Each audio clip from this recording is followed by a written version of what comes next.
си. Защо го казваме това знаем? Идвайки на служба, аз вярвам, че всички сте радостни за това, което става днес, за това, което е станало.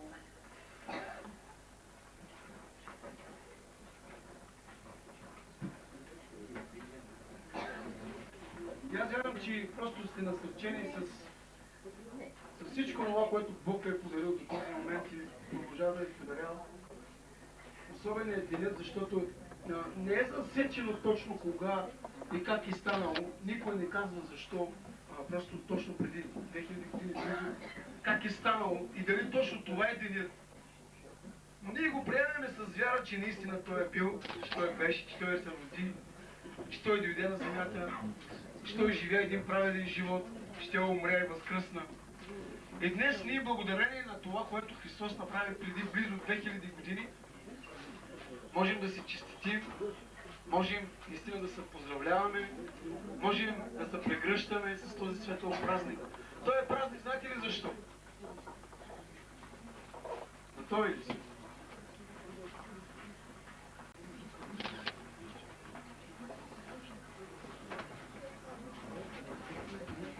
Добро утро на всички.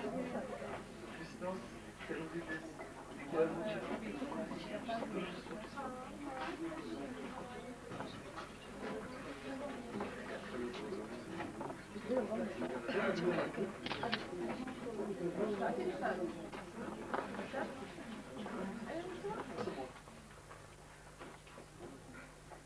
Правданче. Добре? Не. Господи, благодарим Ти, Отче Святи, че Ти даде прати Свой единороден Син на земята, Господи. Спасителя, който си роди, Господи, за да спаси всички нас от нашите грехове, Господи, за който повярва в Неговото име да бъде спасен. Благодарим Ти, Татко Небесен, за Твой единороден Син. Слава да бъде на името Ти, Исусе. Благослови днес всеки един присъстващ тук от нас в църквата, откровение, Господи. И роди се във всяко едно сърце отново, Господи. Укрепи вярата на всеки един от нас, Господи, в Тебе. Само на Тебе, за всеки един брат и сестра в църквата. Благодаря Ти за семействата ни, макар и да ги няма тук някой от тях. Благослови ги, Господи, и се роди в тях днес. Роди се във всяко едно сърце в нашия град днес, Господи. В нашата страна, Господи. Благослови управниците, благослови, Господи, правителството, благослови преводите, управниците, Господи. Всичките църкви Христови по лицето на земята и всички да се рождаят и да се родиш в сърцата, Господи. Слава да бъде на името.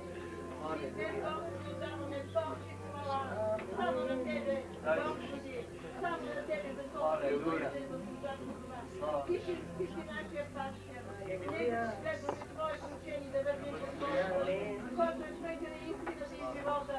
Смочев. Слава да бъде на името. Да е радост в сърцата ни. Хваление и търпение за това, Господи. Цялото сърце и цялото сърце. Господи, имаме слава да бъде на името. Благословен да бъде Той ден, Господи Исусе, в който Ти си се родил. Ти дойде на тази земя, Господи Исусе, за да приемеш греховете на нас, грешниците.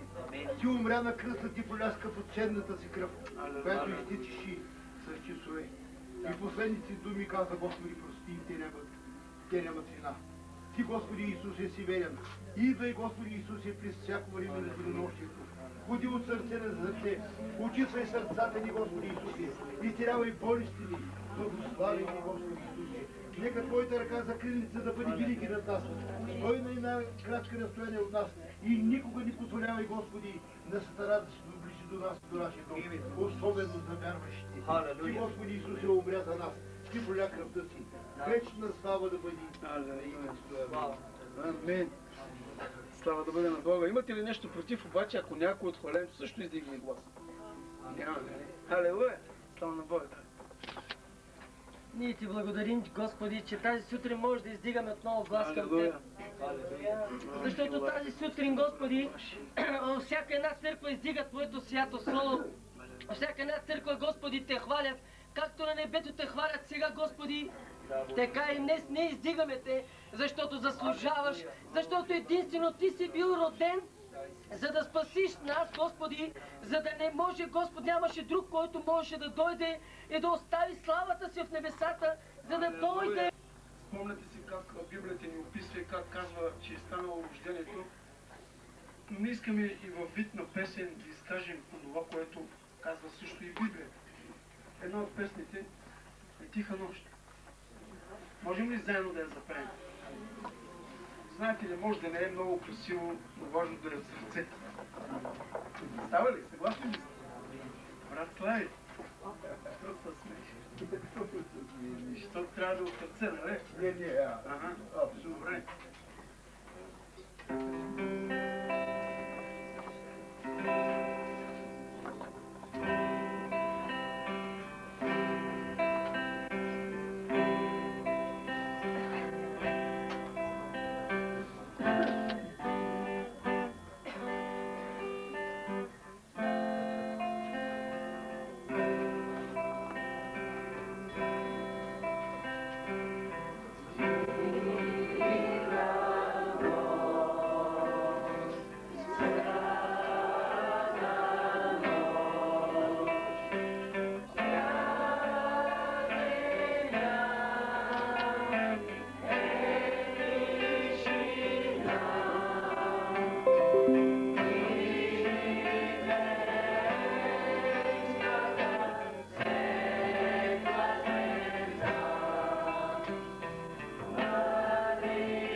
Библията показва, че в същата нощ някои хора просто направиха нещо най-велико, правиха своите дарове, оставиха най-скъпото от своите страни, т.е. оставиха своя живот, което би показва малко преди Исус. Ето затова втората песен, която искаме да запеем заедно, за тази девица, която зачна, аз и така зачна, и как следното число с тази тича.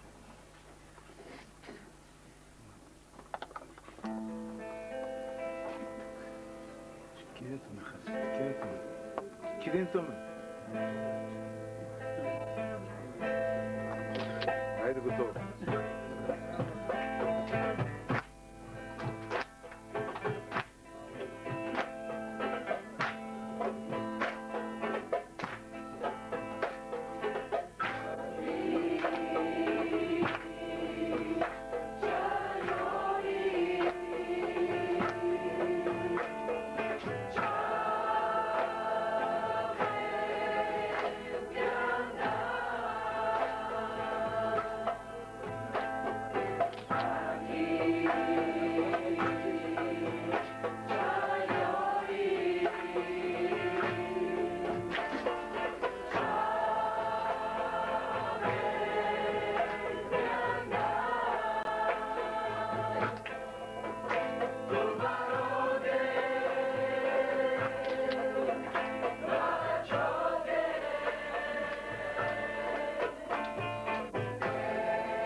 Чуден ли?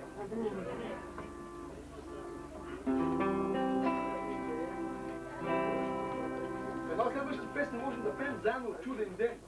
Благословен. Защо? Защото днес казвам, продължава песента. Исус Христос роди се на света. Амин. Амен.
че престоява места и ние благодарим на Бога за това нещо, но опитвайте се, когато влизате, да не притесняваш човека, който вече е влезнал в това положение.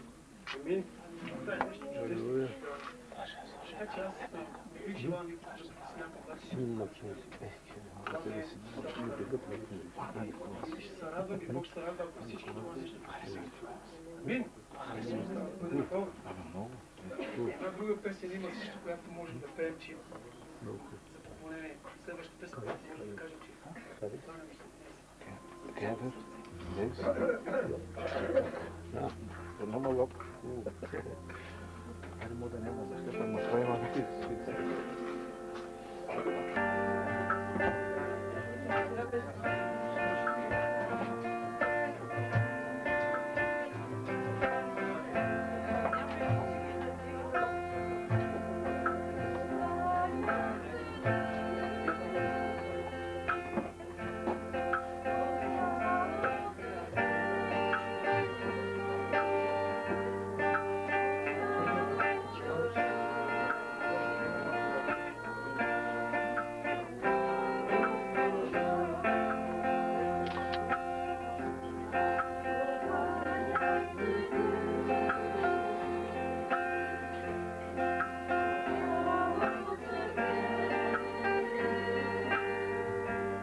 рождения ден на нашия Господ Спасител Исус Христос е ден за прошка.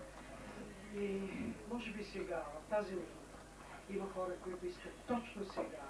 Какво искат прошки? Или да прошки? Нека да имаме една минута. Една минута.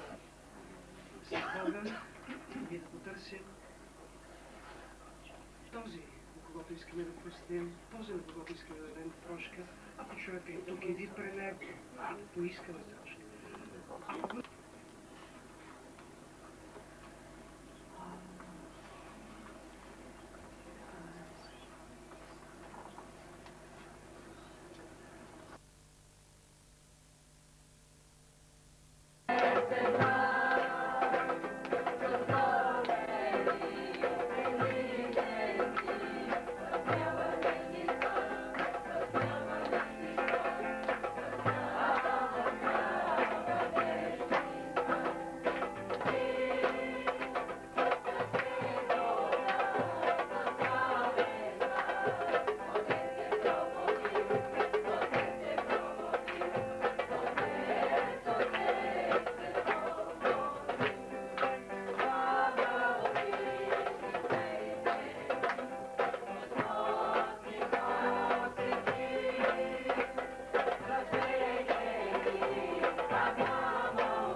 Който вярва в Него, но да има вечен живот.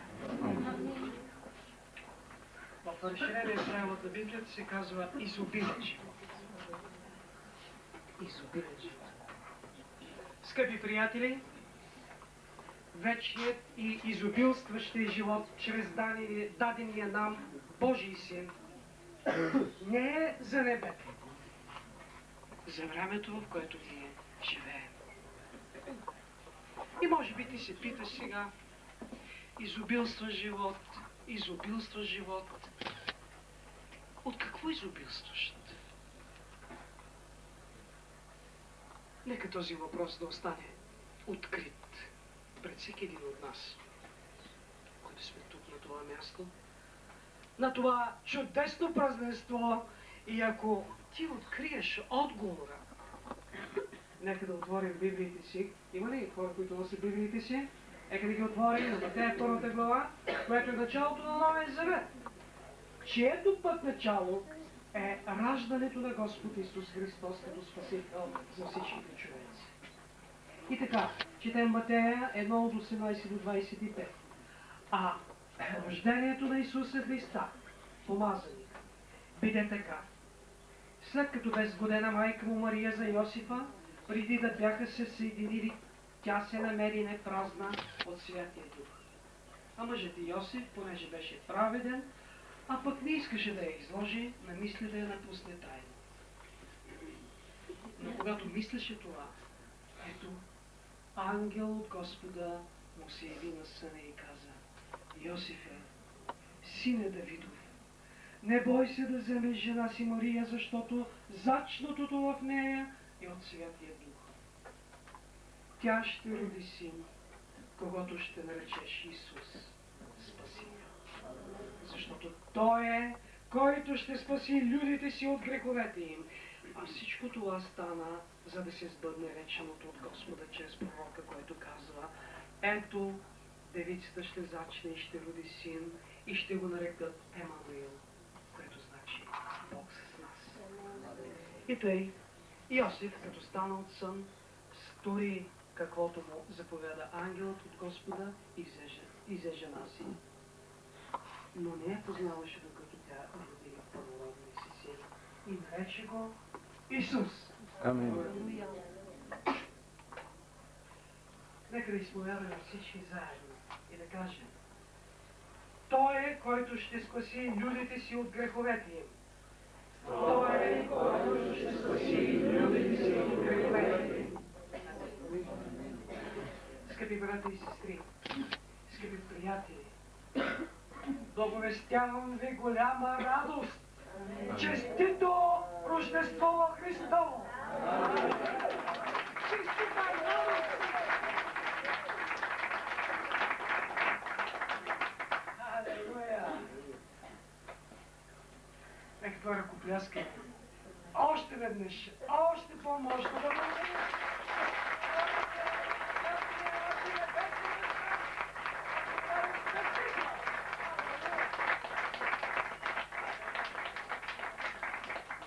Благодарим ти, скъпи татко, че ти промисли за нас поради безкрайната си любов към нас и радостта се завърна на земята.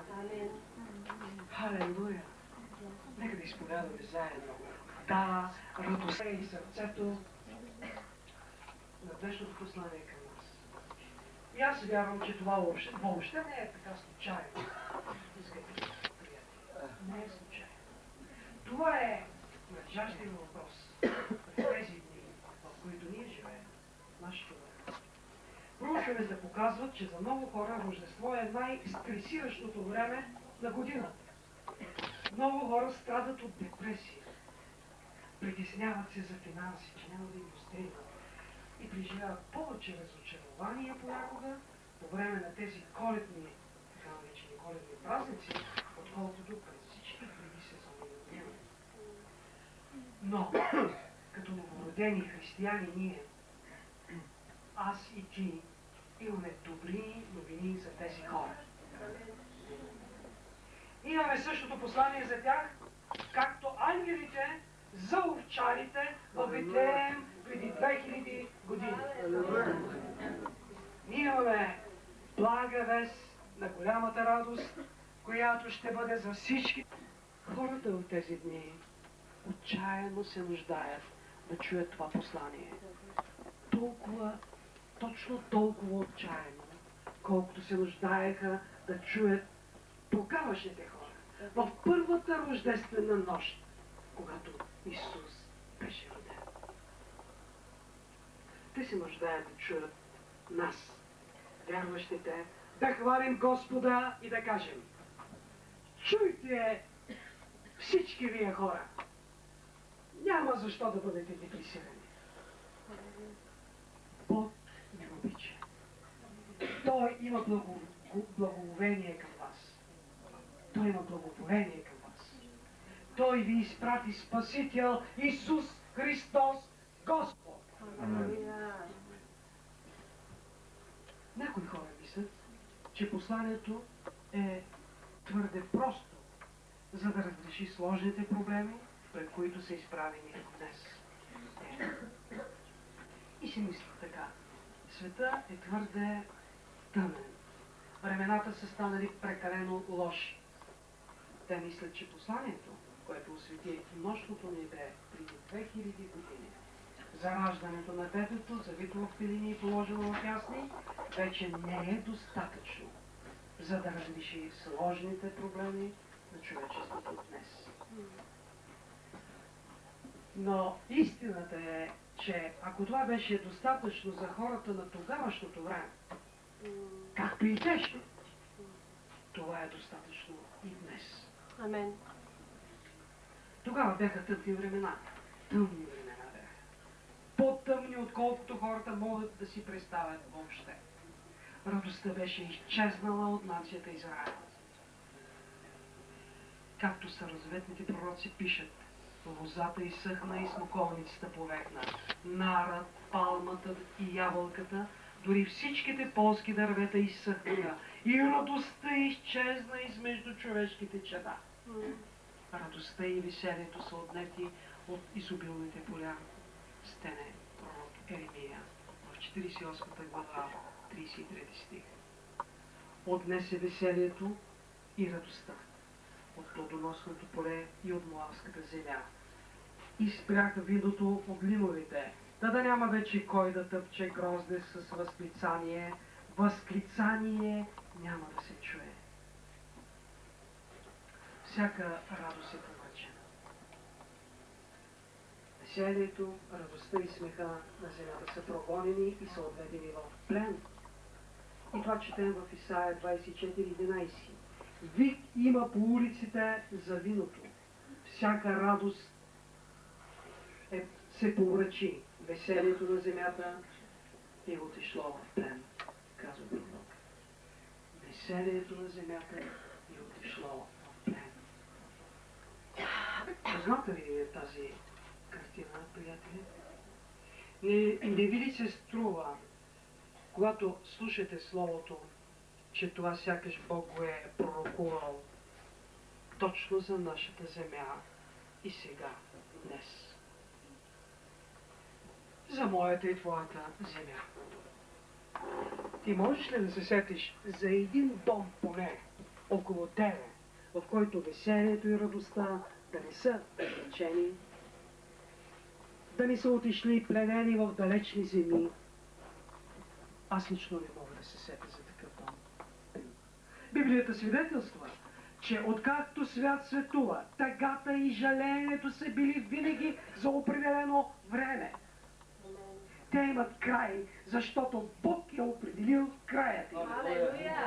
Той изпрати своя син, за да прогони всяка тъга и всяка липса и всяко жалеене от земята ни. Халелуя! Халелуя! Халелуя! Преди раждането на Исус беше особено тъмно и тъжно време за Божия народ. С две думи, народът жалееше. Да, по това особено време на историята там нямаше радост, там нямаше мир. Терор и страх владееше над народа на Израел тогава. Политическата система беше изключително корумпирана. Не е много това, което имаме днес, нали? И тогава беше корумпирана. Цар Ирод беше много силно мразен от народа си. Хората се отвръщаваха от неговата безпрецедентна жестокост, безразсъдство и кръвопролитие. Историците пишат, че честта на нито една жена по това време не е била в безопасност. Животът на нито един мъж не е бил сигурен по времето на царуването на царя. Неговото Живота. Амин. Амин. Алелуя.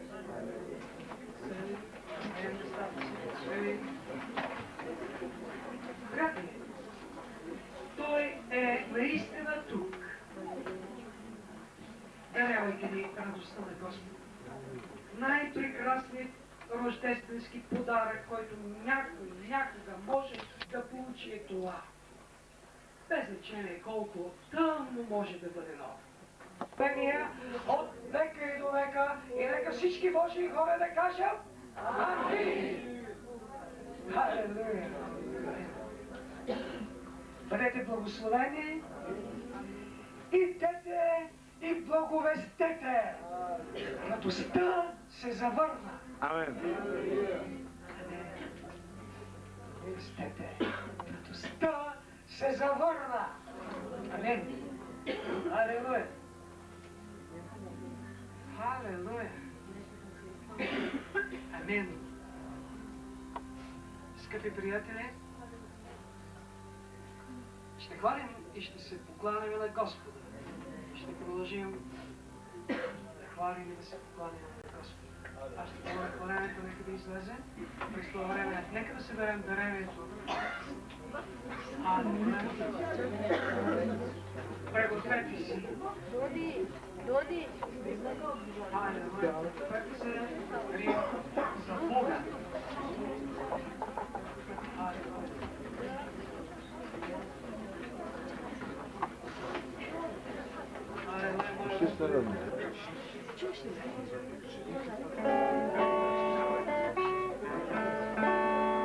Понеже последните думи от проповедта бяха благовествайте, че радостта се е върнала отново. Амен.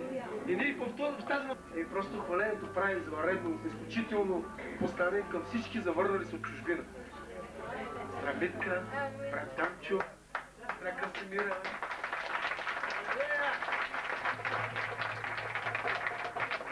И няма по-радостно, когато се върнеш вкъщи.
Елеметър. Няма никой. Амин.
както беше вчера в един магазин. А така не са ни поздравили, да се чудят, благославяйте, благославяйте всеки един човек по тази земя, защото Исус дойде, за да ни спаси. Исус дойде да ни освободи, да ни цели ги освободи.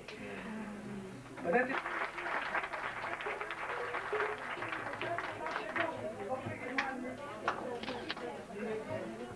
Да, ще няма почакай. Потоп народи преди 4000 години от Персийския залив.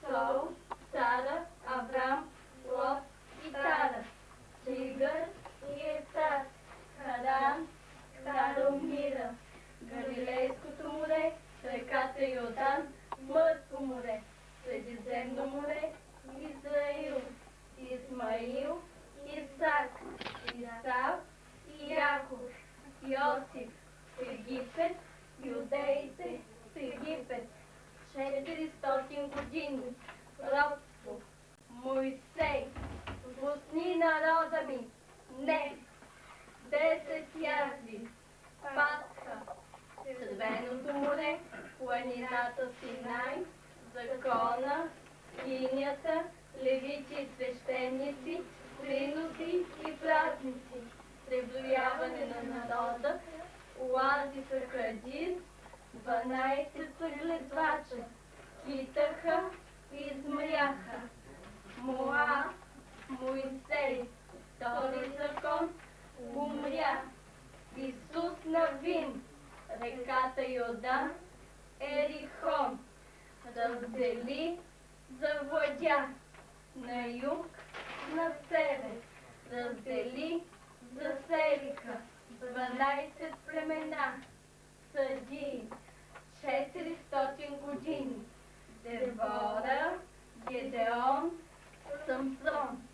Всички правеха това, което беше добро в техните очи, освен Рут и Самуил, Обединено царство, 120 години. Саул нямаше сърце за Господа, Давид цяло сърце за Господа, Соломон половин сърце за Господа. Разделено царство на север, на юг, Израел, Юда, 19, 20, 0, 8. Пророците говореха, опомнете се или ще напуснете. Асирия, Израел, разбръсване. Вавилон, Юда, плен. 70 години. Вавилон, Юда, връщане. Зоровавел, храма. Ездра, народа. Езкир, царица. Неемия, стените. 400 години. Тишина. Исус Христос.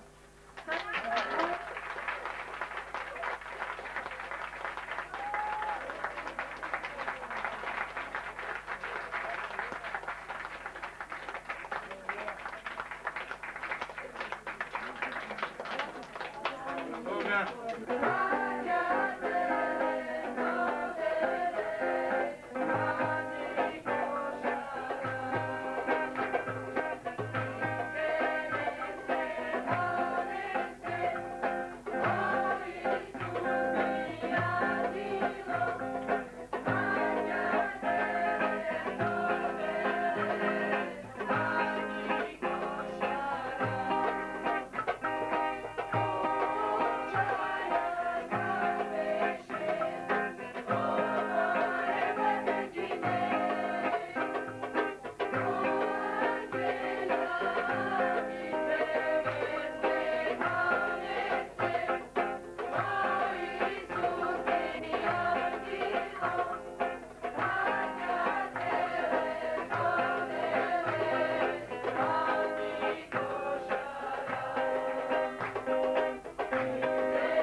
живеем в мир и в благоденствие в Господа.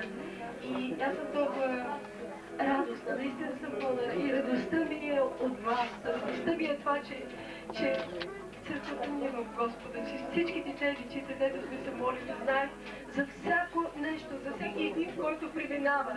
Всеки ден говори с нас и по един-два часа имахме по интернет с микрофон и той ми разказваше за всеки един, молихме се за брат Драганче в болницата, молихме се за Лили, за всеки един, за Витка, за Неда, за децата, за Ваня, за Краси, че заминава. Всеки един знаехме всеки ден какво става и Бог го знаеше. И Бог, където и да се намираме, искам това Рождество да остане за всеки. Където и да се намираш, знай, че ти имаш преди всичко семейство, че ти си тук, ти си посаден на това място и че когато си на това място, ти даваш плодове. И когато исках да взема нещо мъничко, което аз не можех да ходя последния месец, никъде не можех да излеза, но Господ ми посочи едни такива специални бомбонки от християнско място, които са символ на плодовете на духа, понеже са плодове. И аз казах, Боже, миналата година ти ми даде да им взема царски бомбони. И това беше на Бога посланието. Искам да им занесеш царски бомбони. Тая година искаш да им дам плодови бомбони. Бог ми каза, аз първо помазвам. И след това търся плодовете на духа. И искам да всеки един да вземе поне 2 плода, поне 2 таланта и да ги приумножи до края на следващото Рождество. Господ да може да вземе поне 5 от нас. Може снимка, цак, цак.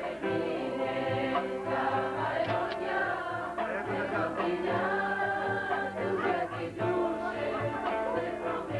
Ама кажи камерата наляво и надясно. Покрай мене хората, не ги трябва.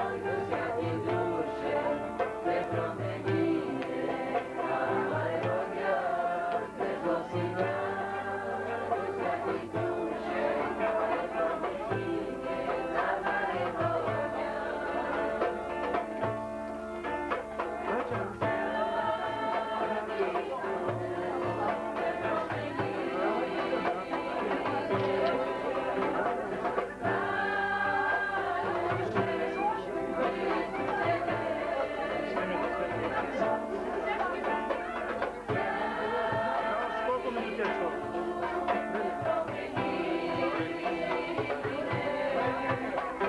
Мека жертар го хваление, похарчено.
се отвори